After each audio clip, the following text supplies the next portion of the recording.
วันนี้คุณครูจะมาจัดกิจกรรมเสริมประสบการณ์การเล่านิทานป๊อปอัพเรื่องหนูนิดปวดฟันก่อนที่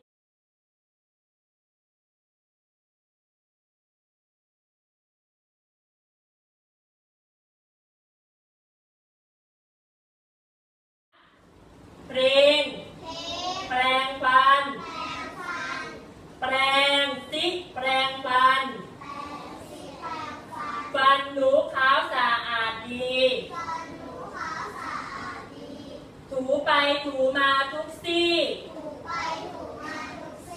ถูไปถูมาทุกซี่สะอาดดีเมื่อหนูแปรงฟัน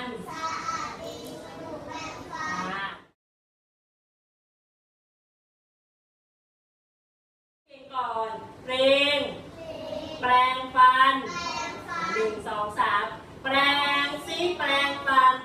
ฟันหนูขาวสะอาดดีถูไปถูมาทุกซี่ถูไปถูมาทุกซี่สะอาดดีเมื่อหนูแปรงฟันเด็กๆนั่งลงค่ะ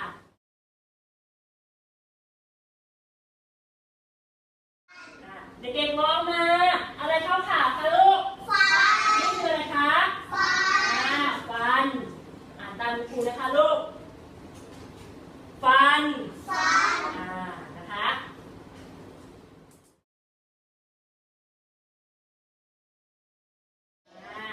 ต่อไป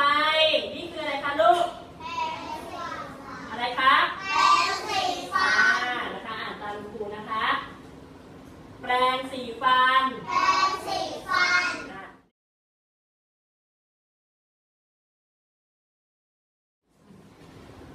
อันนี้คืออะไรคะคืออะไรคะน้องเมยคืออะไรคะลูกลูกอมนะคะเดี๋ยวอ่านตามครูนะคะลูกอม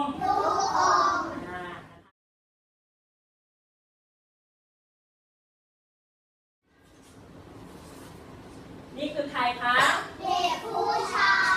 ยเดี๋ยวอ่านตามครูค่ะลูกเด็กผู้ชายนะคะต่อเลยค่ะเด็กผู้ชายแล้วมีเด็กอะไรอีกเด็กผู้หญิงต่อเลยค่ะลูกนี่คือใครคะเด็กผู้หญิงเด็กอ่านตามครูนะคะลูกเด็กผู้หญิง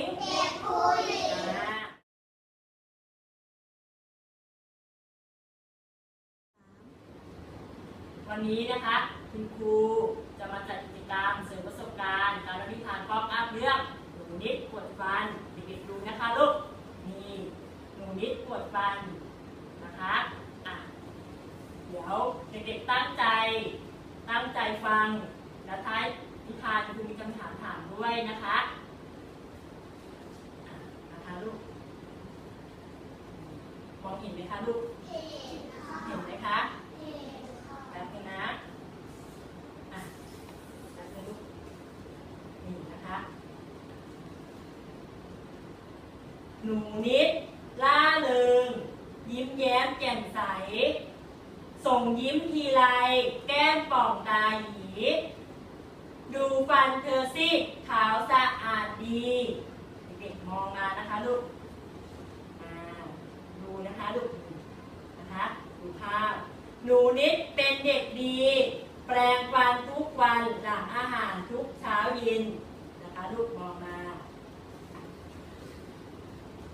นี่นะคะวันหนึ่งเพื่อนชวนหนูนิดไปบ้านมีขนมหวานอร่อยหลากสีลูกชุบปุยฝ้ายฝอยทองเม็ดขนุนหนูนิดลิ้มลองทุกอย่างที่มีนะคะลูกดูภาพนะคะ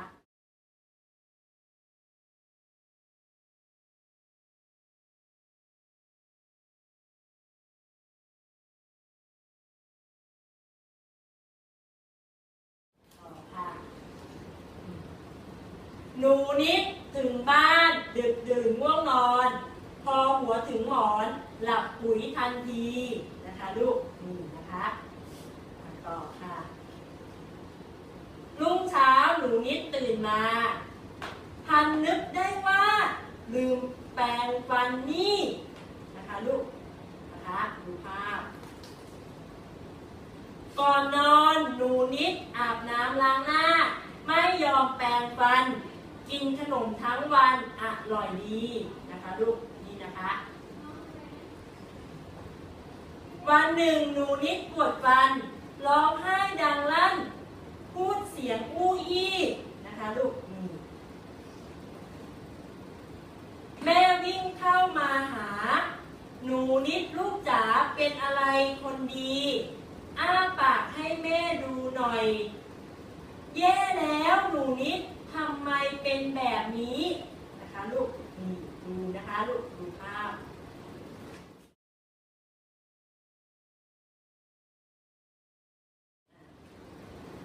แม่รีบพาหนูนิดไปหาหมอฟันคุณหมอใจดีบอกว่าโอ้โอหนูจ๋าทำอะไรมานี่กินขนมลูกอมหลากหลายไม่ทำความสะอาดดูแลให้ดีฟันปูเหงือกบวมอักเสบหนูเลยต้องเจ็บปวดฟันอย่างนี้นะคะลูกนี้นะคะต่อค่ะลูกคุณหมอบอกว่าหนูนิดต้องจำเอาไว้กินอาหารเสร็จแล้วต้องรีบแปรงฟันทันทีนะคะลูกคุณหมอนะคะหนูนิดรับคำยิ้มล่าหนูขอสัญญาว่าจะขยันแปรงฟันหลังอาหารทุกเช้าเย็นเป็นประจำทุกวัน